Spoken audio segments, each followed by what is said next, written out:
భారీ వర్షాలకు ముంబై నగరం చిగురుటాకులా వణికిపోతోంది. గత 2 రోజుల నుంచి కురుస్తున్న భారీ వర్షానికి రోడ్లన్నీ చెరువులను తలపిస్తున్నాయి.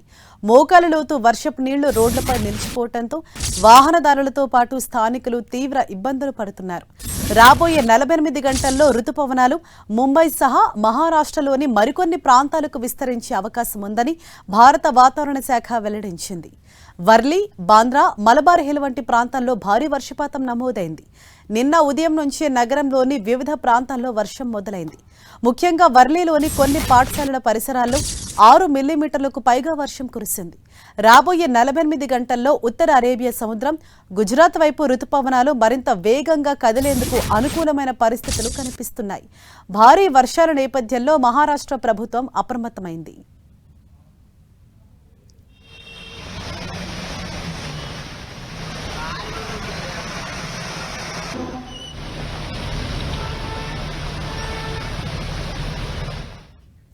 ముంబైలోని పలు ప్రాంతాల్లో భారీ వర్షం కురుస్తోంది. నిన్న ఉదయం నుంచి కురుస్తున్నటువంటి వర్షాల కారణంగా అనేక ప్రాంతాలు జలదిగ్బంధంలో చిక్కుకొని ఉన్నాయి.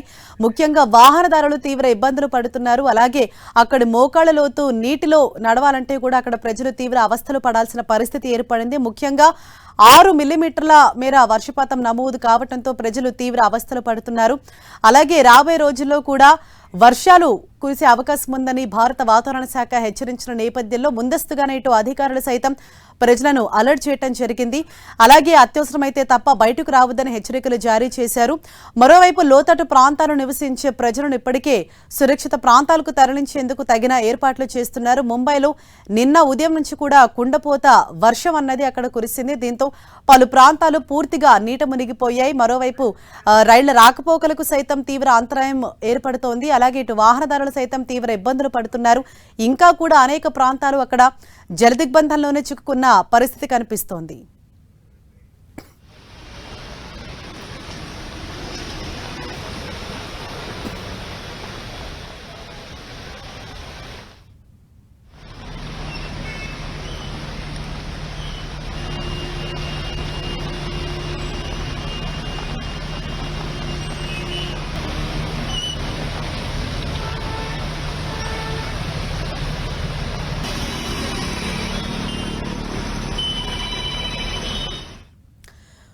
ముంబైలో నిన్న కురిసిన భారీ వర్షానికి అనేక ప్రాంతాలు పూర్తిగా నీట మునిగాయి. ముంబైలో సగటున 6 సెంటీమీటర్ల వర్షపాతం అక్కడ నమోదవడంతో ఇటు ప్రజలు అలాగే వాహనదారులు సైతం తీవ్ర ఇబ్బందులు పడుతున్నారు. మరోవైపు రైళ్ల రాకపోకలకు కూడా అంతరాయం కలిగింది.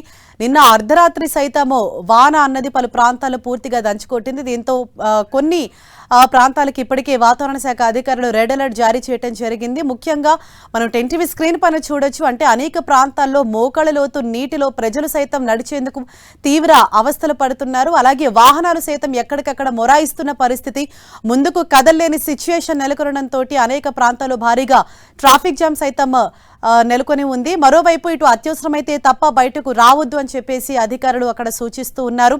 అలాగే పాఠశాలలకు ఇప్పటికే కొన్ని ప్రాంతాల్లో పాఠశాలలకు సెలవులు సైతం ప్రకటించారు. లోతట్టు ప్రాంతాలు నివసించే ప్రజలను ఖాళీ చేయించి సురక్షిత ప్రాంతానికి తరలించారు. అలాగే మరికొన్ని సహాయక శిబిరాలను సైతం ఏర్పాటు చేసే యోచనలు అక్కడి అధికారులు ఉన్నారు. మరోవైపు వాతావరణ శాఖ అధికారులు రాబోయే రోజుల్లో మరింత భారీ వర్షాలు కురిసే అవకాశం ఉందని అలర్ట్ జారీ చేయడం జరిగింది. దీంతో ప్రజలంతా కూడా అలర్ట్గా ఉండాలని చెప్పారు. ముంబైలో నిన్న కురిసిన భారీ వర్షానికి పూర్తిగా అక్కడ ఆ ప్రాంతం అంతా కూడా నీట మునిగిందని మనం చెప్పుకోవాల్సి ఉంటుంది. ఎందుకంటే మన 10 టీవీ స్క్రీన్ పైన చూడొచ్చు, పూర్తిగా మోకాళ్ళ లోతు నీరే కనిపిస్తోంది. ఎక్కడ చూసినా కూడా, ఏ ప్రాంతం చూసినా కూడా. దీంతో ప్రజలు అలాగే వాహనదారులు సైతం తీవ్ర ఇబ్బందులు ఎదుర్కొంటూ ఉన్నారు. ఎక్కడ ఏ మ్యాన్ హోల్ తెరిచి ఉంటుందో తెలియని పరిస్థితి నెలకొని ఉంది. దీంతో చాలా జాగ్రత్తగా, చాలా అప్రమత్తంగా సైతం వారు నడుచుకుంటూ వెళ్తున్నారు. అలాగే మరికొన్ని రోజుల పాటు, అంటే ఇదంతా క్లియర్ అవడానికి కొంత టైం పడుతుంది. అలాగే రాబోయే రోజుల్లో కూడా భారీ వర్షాలు ముంబైని ముంచెత్తే అవకాశం ఉన్న నేపథ్యంలో ఇటు వాతావరణ శాఖ అధికారులు సైతం అలర్ట్ జారీ చేయడం జరిగింది. అత్యవసరమైతే తప్ప బయటకు రావద్దని సూచించారు. ఇప్పటికే పలు ప్రాంతాల్లోని స్కూళ్లకు సైతం సెలవును ప్రకటించడం జరిగింది. ఇక వాహనదారులు కూడా ఈ వర్షంలో బయటికి వెళ్లేందుకు తీవ్ర అవస్థలు పడుతున్నారు. ఎక్కడికక్కడ వాహనాలు సైతం ఈ వర్షపు నీటిలో ముందుకు కదలలేక మొరాయిస్తున్న పరిస్థితి. దీంతో అనేక ప్రాంతాల్లో భారీగా ట్రాఫిక్ అన్నది స్తంభించిపోతోంది. ముంబై మహానగరం అన్నది ఇప్పుడు భారీ వర్షపు నీటిలో నానుతోందని మనం చెప్పుకోవాల్సి ఉంటుంది. ఎక్కడికక్కడ జనజీవనం స్తంభించింది. అలాగే రైళ్ల రాకపోకలకు సైతం తీవ్ర అంతరాయం అన్నది ఏర్పడింది.